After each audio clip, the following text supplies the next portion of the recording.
अस्सलाम वालेकुम, मैं हूं मारिफ रियाज और आप देख रहे हैं मेरा यूट्यूब चैनल माहिर व्लॉग। आज मैं आपको बताऊंगा कौन से वीज़े पर मलेशिया में आना चाहिए जिस वीज़े पर आपको काम बहुत आसानी से मिल सके, क्योंकि अक्सर लोग बेचारे इसी वजह से परेशान होते हैं कि उनको अभी तक ये पता नहीं होता कि कौन से वीज़े पर आना चाहिए, किस वीज़े पर हमें काम मिलेगा, किस वीज़े पर हमें काम नहीं मिलेगा। तो मैं चाहता हूँ तफसील से आप दोस्तों को समझाऊँ कि कौन सा वीज़ा आप लोगों के लिए बेस्ट रहेगा।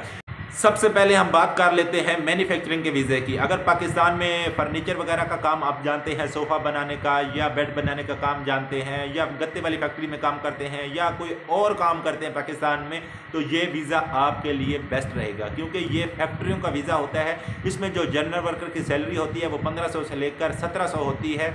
और इसमें अगर आपके पास स्किल है, यानी आप कारीगर हैं, बेड बनाने के या सोफ़े बनाने के कारीगर हैं, तो आपकी सैलरी 2000 से लेकर 2200 तक होती है। इसके बाद नंबर 2 पर आता है जनाब प्लांटेशन का वीज़ा, क्योंकि अक्सर लोग मुझे यही कह रहे होते हैं जनाब हमने प्लांटेशन का वीज़ा ले लिया, A to B वीज़ा ले लिया, क्या हम इस पर काम कर सकते हैं, क्या हमें आसानी से काम मिल जाएगा। तो मैं आपको बताता हूँ जनाब, असल में प्लांटेशन का जो वीज़ा होता है इसका मेन काम जो होता है वो मालियों का काम होता है। जैसे पार्क वगैरह में पौधों की कटाई वगैरह या पौधे लगाए जाते हैं, तो ये उस काम के लिए वीज़ा होता है। इसमें चाहे आप A to B वीज़े पर आएँ या A to A वीज़े पर आएँ, इसका काम जो होता है वो सेम होता है। अगर आप A to A वीज़े पर हैं तो ये जो फुटपाथ होती है, रोडों के ऊपर बनी होती है, इसके ऊपर जो घास लगा होता है इसका काम होता है जनाब, इसकी कटाई वगैरह का काम होता है इस वीज़े पर, जो लीगल होता है। लेकिन अक्सर लोग क्या करते हैं, इस वीज़े पर कंस्ट्रक्शन का काम करते हैं। वो किस तरह करते हैं, वो इस तरह करते हैं जनाब, मिसाल के तौर पर मेरे पास कंस्ट्रक्शन का वीज़ा है, मैं अपनी फ़ोटोकॉपी, अपने वीज़े की, अपने पासपोर्ट की फ़ोटोकॉपी आपको देता हूँ। जिस प्रोजेक्ट पर मैं काम कर रहा होता हूँ उस प्रोजेक्ट पर आप काम नहीं करते, आप किसी दूसरी जगह पर जाकर काम करते हैं। लेकिन आपका जो वीज़ा होता है, मिसाल के तौर पर आपका जो प्लांटेशन का वीज़ा होता है, वो इसलिए बेहतर होता है कि उस पर आप लीगल तौर पर आ जा सकते हैं। मिसाल के तौर पर अगर आप कहीं घूमने फिरने गए हैं या कहीं आ जा रहे हैं रास्ते में, मार्केट में या शॉपिंग मॉल में, तो आपको पुलिस तंग नहीं करती, क्योंकि आप लीगल तौर पर मलेशिया में रह रहे होते हैं। अगर पुलिस आपको पकड़ती है तो आप उसे दिखा सकते हैं कि जनाब मैं यहाँ पर लीगल तौर पर रह रहा हूँ। तो ये हो गया जी प्लांटेशन का वीज़ा। लेकिन प्लांटेशन के वीज़े पर आप कोई और काम नहीं कर सकते।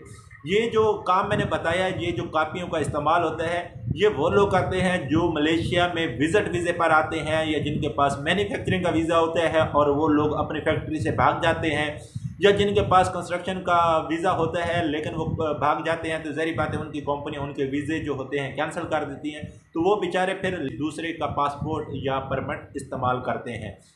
और इसी तरह प्लांटेशन के वीज़े पर जो लोग काम करते हैं कंस्ट्रक्शन का, वो भी इनलीगल काम होता है। वो बिल्कुल ऐसे ही होते हैं जैसे एक नया बंदा पाकिस्तान से विजिट वीज़े पर आया हो और वो काम कर रहा होता है किसी दूसरे के वीज़े पर। इसी तरह प्लांटेशन का बंदा भी इनलीगल तौर पर काम कर रहा होता है। अगर मिसाल के तौर पर जहाँ पर वो काम कर रहा है वहाँ पर पुलिस की चेकिंग होती है और पुलिस उसे पकड़ लेती है, तो वो सीधा जेल में जाएगा, क्योंकि उसका वीज़ा जो होता है वो प्लांटेशन का होता है, घास काटने वाला होता है, लेकिन वो कंस्ट्रक्शन का काम कर रहा होता है। उम्मीद है आपको प्लांटेशन के वीज़े की समझ आ गई होगी। तीसरे नंबर पर बात करते हैं जनाब सर्विस सेक्टर के वीज़े की। सर्विस सेक्टर के वीज़े पर आप जनाब माईडीन के ऊपर काम कर सकते हैं, आप केके के ऊपर काम कर सकते हैं, आप 99 के ऊपर काम कर सकते हैं, आप 7-Eleven के ऊपर काम कर सकते हैं, आप NSK जो बहुत बड़ा यहाँ पर जो सुपर मार्केट है वहाँ पर भी काम कर सकते हैं। क्योंकि एक मैंने वीडियो भी बनाई थी जिसमें मैंने दिखाया था वहाँ पर लोग किस तरह काम कर रहे हैं, तो अब वीडियो देख सकते हैं जिसमें मैंने दिखाया था कि किस तरह जनाब सर्विस सेक्टर के वीज़े पर जो लोग काम करते हैं किस तरह काम करते हैं। ये वीज़ा भी अच्छा होता है, अगर आप पढ़े लिखे हैं तो ये वीज़ा आपके लिए अच्छा है, क्योंकि इसमें बहुत ज़्यादा अच्छी अपॉर्चुनिटी होती है आपके लिए। और एंड पर हम बात करते हैं जनाब कंस्ट्रक्शन के वीज़े की। मलेशिया में जो लोग पाकिस्तान से, इंडिया से, नेपाल से, बांग्लादेश से आते हैं, 80% लोग जो वीज़ा इस्तेमाल करते हैं या जिस वीज़े पर काम करते हैं वो कंस्ट्रक्शन का होता है।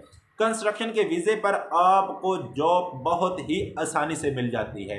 अगर आपके पास मिसाल के तौर पर कंस्ट्रक्शन का A to B वीज़ा है यानी आज़ाद वीज़ा है, उसके बाद आपके पास CIDB है यानी यहाँ पर जो इंश्योरेंस कार्ड बना होता है वो आपके पास है, अगर कहीं पर भी जॉब की वैकेंसी है, किसी भी प्रोजेक्ट पर आप चले जाएं, आप उनको कह सकते हैं जनाब मेरे पास डॉक्यूमेंट्स पूरे हैं, तो कोई ना कोई आपको काम दे देंगे क्योंकि आप लीगल तौर पर होंगे, आपके डॉक्यूमेंट्स पूरे होंगे, तो आपको बहुत आसानी से काम मिल जाएगा। यहाँ पर बहुत ज़्यादा कंस्ट्रक्शन का काम है, तो कंस्ट्रक्शन का काम कभी ख़त्म भी नहीं होता और आपको काम भी बहुत आसानी से मिल जाता है अगर आपके पास डॉक्यूमेंट्स पूरे हों। तो कंस्ट्रक्शन के वीज़े का जो दूसरा फ़ायदा है वो भी मैं आपको बता देता हूँ।